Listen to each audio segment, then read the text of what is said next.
ओम सादर नमस्ते जी। आप सबका हार्दिक स्वागत है हमारे चैनल आर्य में। आइए हम अपनी वैदिक कक्षा का आरंभ करते हैं और आज का हमारा विषय रहेगा ईश्वर साकार है या निराकार है। जब यह प्रश्न उठता है तो मुख्य तौर पे ये दो धर्मगुरुओं की बहस होती है। अर्थात जो लोग मानते हैं कि ईश्वर निराकार है और जो लोग मानते हैं कि ईश्वर साकार है। ये जो चर्चाएं हैं यह अपने आप में ही अविद्या होती है, क्योंकि अविद्या का अर्थ है कि विपरीत ज्ञान होना। हम जिस परंपरा से आते हैं उसे ऋषियों की परंपरा कहा जाता है। सनातन वैदिक ऋषि परंपरा। इस ऋषि परंपरा में कभी भी ईश्वर के साकार और निराकार होने पर बहस नहीं हुई, क्योंकि वह विद्या से अवगत थे, इसलिए उनको कभी भी आवश्यकता नहीं पड़ी। पहला कारण क्या था? पहला कारण ये था कि उन्होंने कभी भी ईश्वर को व्यापार नहीं समझा।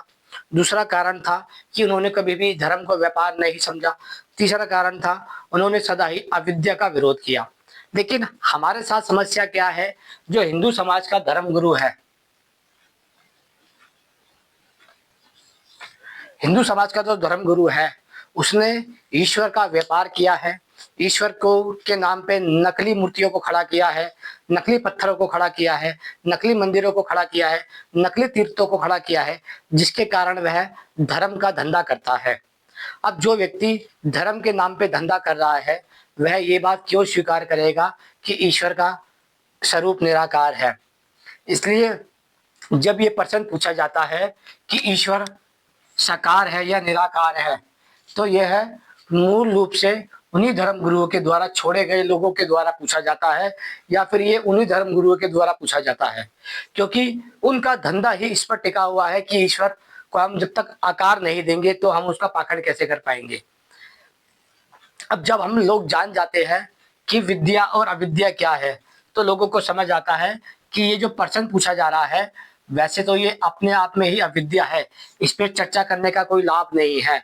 लेकिन अविद्या का समाज में इतना बुरा प्रभाव पड़ता है कि वह भिन्न भिन्न मतों में, भिन्न भिन्न संप्रदायों में, भिन्न भिन्न जातियों में और भिन्न भिन्न आस्थाओं में बढ़ जाता है। इसलिए जब हमें विद्या अविद्या समझ आ जाती है तो हमें समाज को विद्या बतानी पड़ती है। क्षमा कीजिएगा। विद्या क्या है कि सृष्टि की रचना करने से सृष्टिकर्ता को ईश्वर कहा जाता है।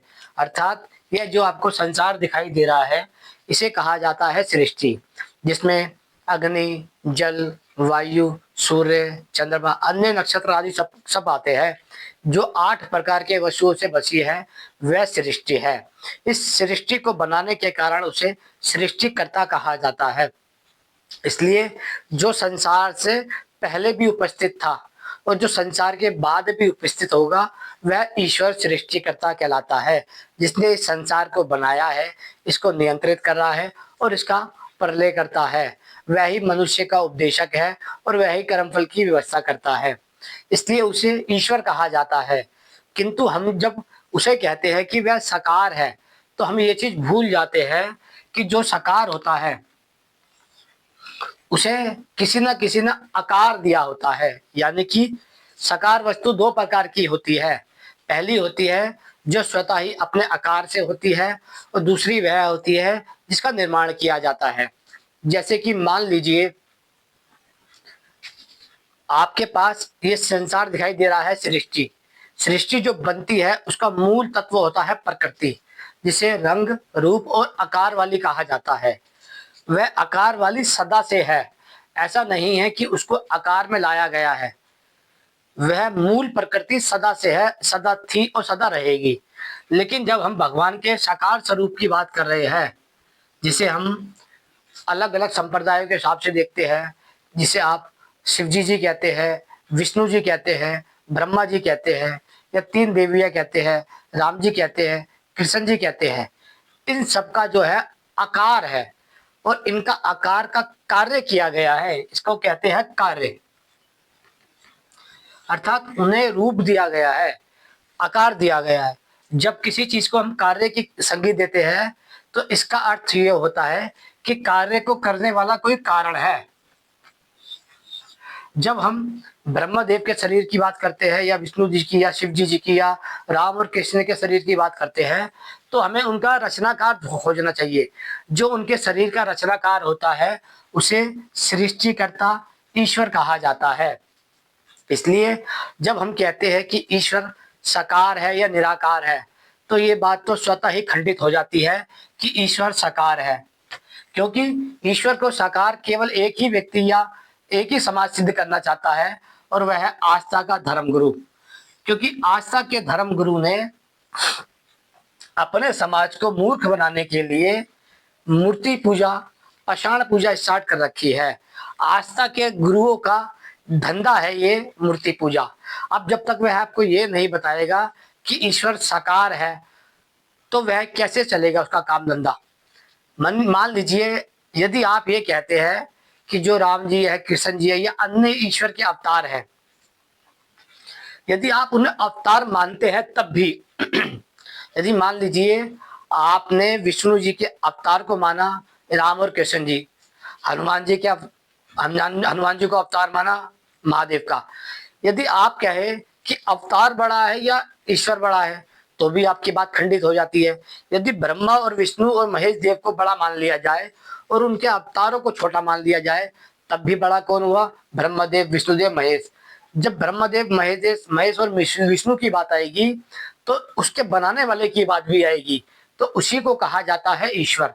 इसका अर्थ है कि ईश्वर ने संसार की रचना की और उसी संसार में ब्रह्मदेव, विष्णुदेव और महेश की रचना हुई।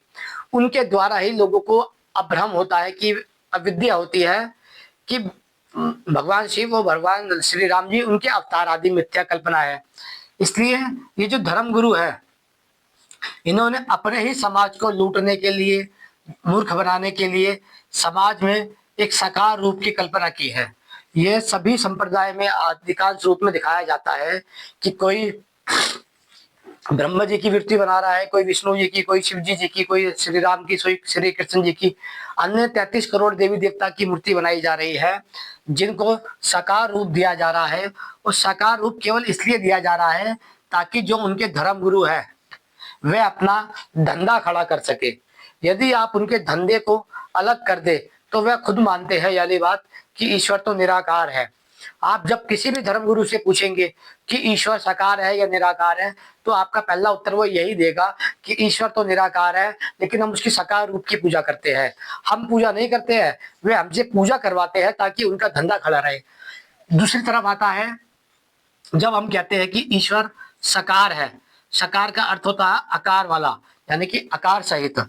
तो फिर आकार बनाने वाला कौन, यानी कि जो आकार बना रहा है उसका, तो वह कौन है? जो उस कार्य को कर रहा है वह कौन है? वही तो ईश्वर होता है, जिसने ब्रह्मादेव के शरीर की रचना की, विष्णु जी के शरीर की रचना की, महादेव के शरीर की रचना की, और अन्य सभी शरीर सृष्टि के आदि में शरीरों की रचना की, वह ईश्वर के द्वारा होता है। जैसे राम जी और कृष्ण जी के माता पिता, उनके माता पिता तो प्रत्यक्ष रूप से दिखाई देते हैं, लेकिन जो सृष्टि के आदि में ऋषि मुनि होते हैं, उनके माता पिता परमात्मा और प्रकृति को कहा जाता है, सृष्टि को। फिर आता है कि निराकार और आकार वाला, यानी कि जो समाज निराकार और आकार में फंसा हुआ है, इसका मुख्य कारण ईश्वर नहीं है, ना ही धर्म है, केवल और केवल धर्म गुरु है, जिन्होंने आस्था के नाम पर अपना धंधा खड़ा किया हुआ है। क्योंकि जब तक वह निराकार को आकार नहीं देगा, यानी कि वह निराकार ईश्वर को आकार वाला नहीं बताएगा, तब तक वह मूर्ति पूजा नहीं कर पाएगा और ना ही समाज से करवा सकता है। अपने मूर्ति पूजा करने के चक्कर में, अपने मूर्ति पूजा के धन के चक्कर में, अपनी मूर्ति पूजा की लालच के चक्कर में उसने पूरे हिंदू समाज को मूर्ति पूजक बना दिया और संसार के बनाने वाले ईश्वर का विरोधी बना दिया।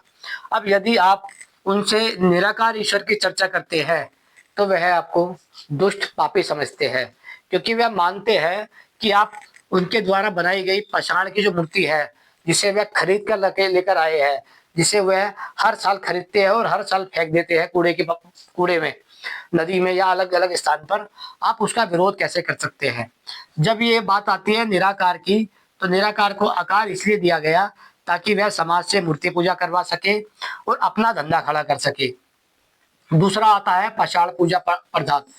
इसका अर्थ होता है जो लोग नदी, सूर्य, चंद्रमा, अग्नि, जल, वायु, पेड़ पौधे को मान रहे हैं, उसकी उपासना कर रहे हैं, उसकी पूजा पद्धति कर रहे हैं, तो वह इन सब के बनाने वाले ईश्वर को क्यों नहीं मानना चाहते। यदि आपको ये बात समझ आ जाए कि निराकार ईश्वर को आकार इसलिए, मूर्ति इसलिए दी गई है ताकि उसका जो मूर्तिकार है, अर्थात जिसे हम अलग अलग रूप में जानते हैं, यदि कोई मिट्टी की मूर्ति है तो वो कुम्हार बना रहा है, लोहे की मूर्ति है तो लोहार बना रहा है, सोने चांदी की मूर्ति है तो सुनार बना रहा है, लकड़ी की मूर्ति है तो लकड़हार बना रहा है, ऐसे ही अलग अलग रूप पत्थर वाले पत्थर बना रहा है। मूर्तियों का ईश्वर होता है मूर्तिकार, यानी कि जो मूर्तियां बन रही है छोटी से लेके बड़ी, इन सभी का बनाने वाला मूर्तिकार ईश्वर होता है। लेकिन जो पाषाण आदि पदार्थ है, जिसे हम अग्नि, जल, वायु, पृथ्वी, आकाश, चंद्रमा आदि कहते हैं, उन सबको बनाने वाला ईश्वर है। इसलिए जब हम कहते हैं कि संसार में हम जिस मूर्ति की पूजा कर रहे हैं वह तो हमारे हमारे ही आपके जैसे मनुष्य ने बनाई है। आप किसी भी चौक चौराहे पर जाकर देख सकते हैं कि उनकी मूर्तियां को कैसे बनाया जाता है। यदि आपको लगता है कि 1% भी ये जो मूर्तियां बनाई जा रही है ईश्वर के नाम पर, इनमें ईश्वर है, तो मुझे लगता है कि आप केवल और केवल ठगे जा रहे हैं ईश्वर के नाम पे। यदि जब तक आप इस ठगे हुए पदार्थ में घुसे रहेंगे तब तक आपका कोई अस्तित्व नहीं है। कारण क्या है, मूर्ति पूजा या पाषाण पूजा, ये दोनों ही एक ही में आ जाती है। इसके कारण क्या होता है, मनुष्य की जो बुद्धि होती है वह जड़त्व को प्राप्त हो जाती है, वह विवेक से शून्य हो जाती है सोचने समझने के लिए कि धर्म क्या है और अधर्म क्या है, न्याय क्या है, अन्याय क्या है, उचित क्या है, अनुचित क्या है, ईश्वर क्या है, अनीश्वर क्या है, भक्ष्य क्या है और अभक्ष्य क्या है। इसलिए इन सबको इसलिए खड़ा किया गया है ताकि धर्मगुरु अपना धंधा खड़ा कर सके। धर्मगुरु के धंधे के अलावा इससे समाज का कोई अधिक लगाव नहीं है, समाज तो इसका शिकार है। क्योंकि मूर्ति पूजा के कारण पूरा हिंदू समाज बढ़ चुका है। यदि मान लीजिए हिंदू समाज में अलग अलग मूर्तियां हैं, कोई शाकाहारी मूर्तियां है, कोई मांसाहारी मूर्तियां है, कोई शराबी मूर्तियां है, कोई दुष्ट मूर्तियां है, वह चार व्यक्ति एक ही ईश्वर को मानने वाले होंगे तो वह चारों ही आपस में ही लड़ेंगे। अधिकांश रूप में हिंदू समाज शराब को धर्म मानता है पीने को, मांस खाने को भी धर्म मानता है, व्यभिचार को भी धर्म मानता है, पाखंड को भी धर्म मानता है, छुआछूत करने को भी धर्म मानता है। ये सब इन धर्म गुरुओं के द्वारा किया गया सारा छल है ताकि वह समाज को मूर्ख बना सके और उनको लूट सके, उनसे पैसे ऐंठ सके। अब सीधे तौर पे आपसे पैसे तो नहीं ऐंठे जा सकते, इसलिए उन्होंने तरीका निकाला कि हम ईश्वर, निराकार ईश्वर को आकार दे देते हैं। किसी भी कुम्हार के घर जाकर, लोहार के घर जाकर, सुनार के घर जाकर, लकड़हार के घर जाकर या पत्थर की मूर्ति बनाने वाले के घर जाकर, वहां से हम मूर्ति ले आएंगे, मूर्ति सामने रख देंगे और अड़गुम गुड़गुम करके उसमें प्राण प्रतिष्ठा कर देंगे और प्राण प्रतिष्ठा के नाम से आपसे धन लूट लेंगे। यदि कोई आपसे धन लूटेगा वैसे तो आप समझ जाएंगे ये मुझसे चोरी कर रहा है, मुझसे छीन रहा है, डकैती कर रहा है। लेकिन यदि आपसे आस्था के नाम पे माना जाएगा तो आप कहेंगे धर्म का कार्य है, दे दीजिए।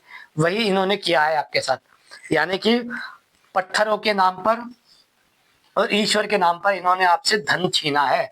लेकिन आपको समझ इसलिए नहीं आया क्योंकि इन्होंने आपकी आस्था बांध दी है। जब ऐसी आप आस्था को एक तरफ करेंगे, विवेक से सोचेंगे कि ये हमारे साथ कर क्या रहे हैं, तब आपको समझ आएगा। इस बात को आप समझ लीजिए कि जो संसार का बनाने वाला है सृष्टिकर्ता, वह निराकार है। जो संसार को चलाने वाला है वह भी निराकार है। जो सृष्टि का प्रलय आदि करने वाला है वह भी निराकार है। जो सृष्टि का उपदेशक है वह भी निराकार है और जो सृष्टि का प्रलय करने वाला है वह भी निराकार है। इसका कारण क्या है, क्योंकि ये जितना बड़ा संसार आपको दिखाई दे रहा है इससे अथाह सागर के बराबर है संसार फैला हुआ। यदि मान लीजिए आप जिसे भगवान मान रहे हैं, जिसे आप ब्रह्मा, विष्णु, शिव या इनके रूप मान रहे हैं, इनके अवतार आदि मान रहे हैं या कपोल कल्पित कुछ भी मान रहे हैं, आपको ये विचार करना चाहिए कि ईश्वर किसे कहा जाता है। ईश्वर उसे कहा जाता है जो सर्व संपन्न सर्व सामर्थ्यवान हो। आप जिस ईश्वर की कल्पना करके बैठे हैं अपने घर में, अपने समाज में, अपने मंदिर में, अपने राज्य में, अपने देश में, क्या उसका कोई अस्तित्व है दूसरे सीमा में? क्या पाकिस्तान में आपके देवी देवता का कोई अस्तित्व है? क्या बांग्लादेश में कोई उनका अस्तित्व है? क्या भूटान, चाइना, म्यांमार, थाईलैंड, इनमें कोई अस्तित्व है? नहीं है। लेकिन जो सर्वशक्तिमान ईश्वर है, जिसे हम सृष्टिकर्ता कह रहे हैं, उसका समस्त संसार में सामर्थ्य है। वह समस्त संसार का बनाने वाला है। हिंदुओं को पैदा करने वाला भी वही होता है, मुस्लिमों को, सिखों को, ईसाइयों को, बौद्धों को, जैन को, सबको पैदा करने वाला वो ही होता है। लेकिन वह पैदा करता है हमें मनुष्य के रूप में। हम बन जाते हैं सांप्रदायिक, क्योंकि हम संप्रदाय के हिस्से बन जाते हैं। आज जो इस्लाम है वह भी सांप्रदायिक है, जो हिंदू है वह भी सांप्रदायिक है, बौद्ध, जैन, जितने भी लोग हैं आज सारे के सारे सांप्रदायिक इसलिए हो गए हैं ताकि उनसे मनुष्य की गणना की जा सके। इसलिए उन्हें अलग अलग आस्था का, अलग अलग संप्रदाय का चोला बना दिया गया है। यदि उनको केवल धरती के मनुष्य की गिनती में गिना जाए तो वह इधर से उधर कूद के भाग जाएंगे। इसलिए उन्हें मेंढक की तरह एक ही दिशा में रखने के लिए, या चींटी की तरह एक ही दिशा में रखने के लिए इन्होंने ये संप्रदाय बनाए हैं ताकि काल गणना की जा सके। आज जो हिंदू है, मुस्लिम है, सिख है, ईसाई है, ये सब केवल काल गणना के काम आते हैं, और यह है मुख्य रूप में उनके अपने धर्म गुरुओं के द्वारा छले जाते हैं। यदि आप बात करते हैं कि यदि हम इन सबको ना माने, मूर्ति आदि को ना माने, तो हम ईश्वर को कैसे जानेंगे?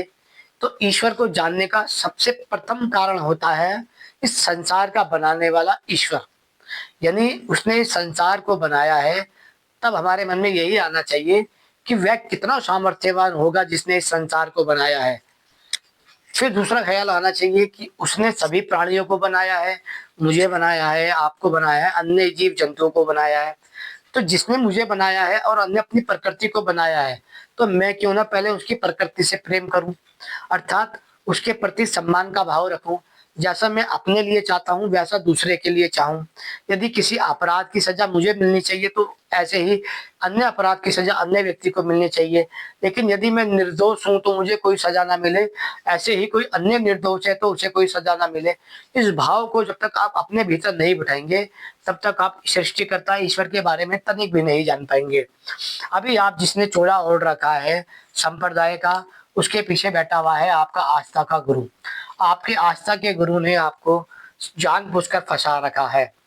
इस बात को ध्यान रखिएगा आप कि यदि ईश्वर ने कुछ बनाया है पहला तौर पे, तो उसने सृष्टि बनाई है जिसमें अग्नि, जल, वायु, आकाश, मिट्टी, सूर्य, चंद्रमा, नक्षत्र, प्राणियों में मनुष्य, पशु, पक्षी, जीव जंतु, कीट पतंगे और पेड़ पौधे आदि बनाए हुए हैं।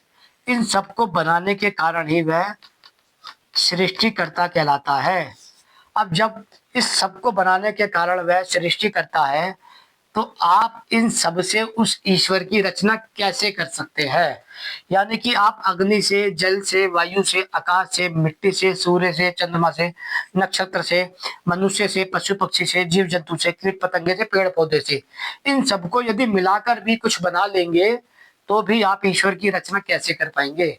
आपको इस पर विचार करना चाहिए, सोचना चाहिए, समझना चाहिए कि जो हम कहते हैं कि ईश्वर साकार है या निराकार है, यह पर्सन ही अपने आप में अविद्या का प्रतीक है। क्योंकि विद्या का प्रतीक तो केवल यही है कि सृष्टि बनाने के कारण सृष्टिकर्ता को ईश्वर कहा जाता है।